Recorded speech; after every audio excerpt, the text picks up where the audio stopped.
And we are back discussing the Champions Trophy teams, their SWOT analysis, and this time there's another Asian team that has done rather well in the ODI format because they consider it to be one of their most strongest suits, and it is the Bangladesh cricket team. Well, if we take a look at their performances in the recent ICC events, it hasn't really been up to the mark, specifically in the red ball format too. Even in T20Is too, they have failed to rise to the occasion, but then in the ODIs, they've done rather well, be it at home or overseas conditions, and this time around the conditions probably might just go on to favor them because they are the Asian conditions once again, and they would really be favored to do well against in and against Pakistan. So before we move on, let's just take a look at their squad here. Najmul Hussain Shanto is going to be their captain. Soumya Sarkar is going to be batting all-rounder. Tanzid Hassan, Tawhid Hridoy, Mushfiqur Rahim is going to be their designated keeper batter. Mohammedullah, another seasoned campaigner. Jakir Ali, Mehdi Hassan Miraz, Rishad Hussain, an upcoming leg spinner. Taskin Ahmed, Mustafizur Rahman, another seasoned campaigner. Parvez Hussain Imon, Nasoom Ahmed, Tanzim Hassan Saqib, Nahid Rana. Well, you said that Bangladesh prefer the ODI format, right? But their recent record doesn't seem to suggest so. Yeah. Because they lost to the West Indies, they have lost to Afghanistan, and now heading into this, they are really, really down on confidence. Because see, they will be now, perhaps I can safely say this is the first ICC event after nearly a decade and a half without a Shakib Al Hasan. Yes. Shakib Al Hasan, their talisman, their greatest all-rounder, is no longer in the scheme of things because of the political developments that has happened in Bangladesh. That's why he's gone out of favor. There are problems with Bangladesh cricket. They haven't done well in the 2021 T20 World Cup. They didn't do well in the ODI World Cup 2023. The last, if you look at the 2015? 2015 and 2017 semi-finals. Just in Champions ODI, Trophy. yeah. 17 semi-finals they reached. If you look at 19 unfulfilled, there also 2021 didn't set the stage on fire. 2023 didn't set the stage on. 2024 also, although they were in a group of death, let us be very, very honest about it. They were in a rather tough group, but they managed to scrape through. But again, far too many inconsistencies for this Bangladesh team, and that is why they find themselves rather not being considered as one of the contenders to reach to the semi-final. I mean, But then, as far as Champions Trophy is concerned, it's one of the things that Bangladesh have happy memories of. We go back to the 2017 Champions Trophy here. They reached the finals for the first time in the 8-team tournament, and that win against New Zealand. I think that's really got to be special. Their joy was totally evaporated when they lost by 9 wickets. They couldn't even Against defend. India. They couldn't even defend 250 plus against them. So that's why Bangladesh. Let's look at what is the key strength. I mean, I think as far as the whole tournament is concerned, I think they seem to be the weakest team on paper. Again, on a given day, they can definitely beat any side. We know they have that potential. But as far as we just look at on paper current form, I think on a scale of 1 to 10, I think they're the last team out of the 8 teams to be the strongest or the weakest in that sense. I think even Afghanistan a little ahead of them as far as if we come down to giving chances. Fast bowling definitely is a strong suit for them. Yes. They have Taskin, they have Mustafizur, they also have a Nahid Rana who's still. They also have a sort of Tanzim just- Hassan Tanzim, Saqib. exactly, who's still coming up the ranks. But as far as their batting is concerned, I see the same names year after year after year, and they have been disappointing. Nazmal Hussain Shanto, Soumya Sarkar, Mushfiqur Rahim, Mohammedullah. Rahim, Mohammedullah, same names year after year. They have a Mehdi Hassan Mirs, again in the middle order. He's somebody who can chip in with the bat, with the ball. But just this middle order and their fast bowling looks strong, and not even just strong, not even threatening. see, they have Jakir Ali, who's done pretty well for them in the last Tawhid couple of months. Hridoy too.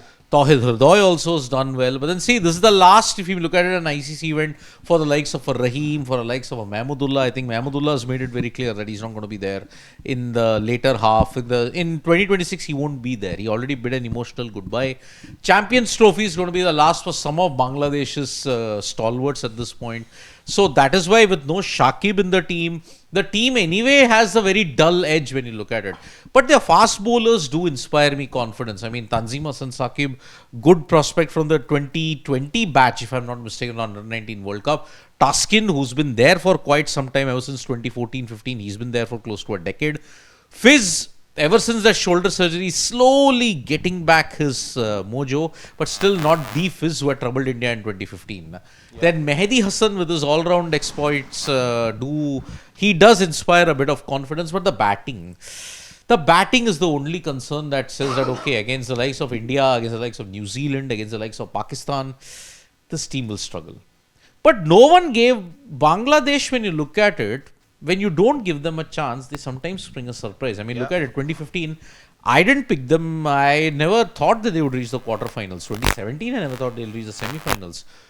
But 2017, it was down to some luck. yeah, they beat New Zealand. That is the thing with Mahmudullah doing well there. No, had that the game against Australia not been whitewashed, Yeah. things would have been different. It was washed out, and that's why they managed to get through. But again, whenever they have managed to lose, I mean, if they have won major ICC matches, it's all been thanks to Mahmudullah.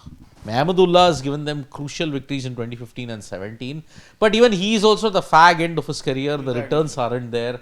But Bangladesh will have very happy memories of Pakistan. Because in this WTC cycle, they whitewashed Pakistan 2-0. That's a mixing formats, but then they do have. They do. At their last trip there, they created history. They whitewashed them for the very first time. And that is why Bangladesh will have some good memories of Pakistan. But as you said, the format was different. The situation was different. The personnel was different. And that is why I think under Nazmul Hossain Shanto's captaincy, it looks very, very hard for them to. And see, they don't have a Litton Das also. Yeah. Litton. No, he's been left out basically He's because been of his left form. Yeah, bad form when you look at his keeping and other things, and that's why you have Mahmudullah and Rahim who are just on their last year, but Jakir Ali has been good. So, clear cut, bowling is their stronger suit, although bowlers are also inexperienced when you look at it, inexperienced. The batting is a serious weakness for them, and that's why in the group that they are in, India, Pakistan, New Zealand, I don't see them making it to the semi-finals at all, and that's why. Yeah, it's going to be really tough for Bangladesh, I think. But again, the luckiest part could be for them, their favorite team, India, in an ICC event. I'm just going back to 2007. First game, the situation was the same. We are still comparing Gautam Gambhir's era with a certain Greg Chappell's era. Where did that era come to an end? West Indies 2007 ODI World Cup. Who was the first team you were playing against over there? Bangladesh. Who beat you there first was Bangladesh. So the only thing good derived from here is that for Bangladesh, not for India. See, but then at that time, the Indian team was in chaos. They were in turmoil because of all the things At that this were going point, on. also, in a way, we can say that. No, but Bangladesh are in even further turmoil because of what has happened in the country, because of what has happened with the board, with some of the players going out. Bangladesh haven't had an ideal build-up to the Champions Trophy, and looking at it, they lost to the West Indies, they lost to Afghanistan. It's not put them in a good frame of mind, and that's why heading into this Champions Trophy, what you're talking about 2007 might very well happen to Bangladesh in 2025, because there is serious problems there. And India, yes, they may have issues off the field. It's a repetition of what happened in 2005-06. But I think the batting pedigree, the bowling pedigree of all the India players makes them one of the favourites in that sense. See, Bangladesh are opening their Champions Trophy campaign against India on 20th in Dubai. So they'll be playing one game in Dubai. They'll be playing Pakistan and New Zealand in Pakistan. So, as we have mentioned, looking at the nature of the Dubai wicket and the Pakistan wickets, the likes of Tanzim Hassan Saqib, Taskin Ahmed, Mustafizur might do well in the pace department when you look at it. As I said, Pakistan and UAE conditions at this time might be very, very different. And that is why it will be very interesting to see how the bowler, if Nahid Rana's fit, he's got a good pace, he's quite tall, hits the deck. Maybe you need that kind of a bowler. Yeah. So that's why Bangladesh's batting will undo all the good work that is there of the bowlers at this stage. Bowling is the strength as well as an opportunity. The weakness and the threat is the batting, barring one or two names in Tauhid Hridoy, Jakir Ali. If one of the veterans fires, then that is a major thing. The only chance they could have is that they end up batting first against India in the first encounter. Put good runs on the board. By good runs, I mean in excess of 270, and then exploit the conditions, later on conditions, which we are coming to hear as of now, that there could be a little air swing to begin with because of the conditions in Dubai. Utilize that, get rid of India's top order, and then sort of try to crack in. And when you look at it, if you look at India versus Bangladesh, they have played only once in the Champions Trophy, and that was in 2017, where India won very comfortably. Correct. But in Dubai, when they last played an ODI in 2018, Bangladesh took them to the last ball. So there is a bit of hope that it could happen. So looking at it, do you see Bangladesh make any kind of a dent? Do you think they may upset the apple cart for some teams, or do you think I don't think so. It's going to be a tough fight between three teams. Unfortunately, Bangladesh being the fourth. be in the fourth? Yeah. What do you think? I don't think so. Yeah, for me, even Bangladesh, it will So take something of three a zip. Yeah, it's gonna be a miracle of sorts if they manage to make it to the semi-final, because they'll have to beat New Zealand, who are in form and they don't look like slipping up anytime soon. True. You have to encounter India, who are in the form of their lives at this point. Pakistan also, playing them in Pakistan is not going to be easy in an ODI thing. So yes, Bangladesh have got it up their walls, but do you think that they can really bounce back? Do you think that they can create an impact in the Champions Trophy? You can write to us in the comments below. From me, Shashwat and Sid Gulati, it is bye-bye. We'll be bringing you more updates on the Champions Trophy as and when it happens. Bye-bye.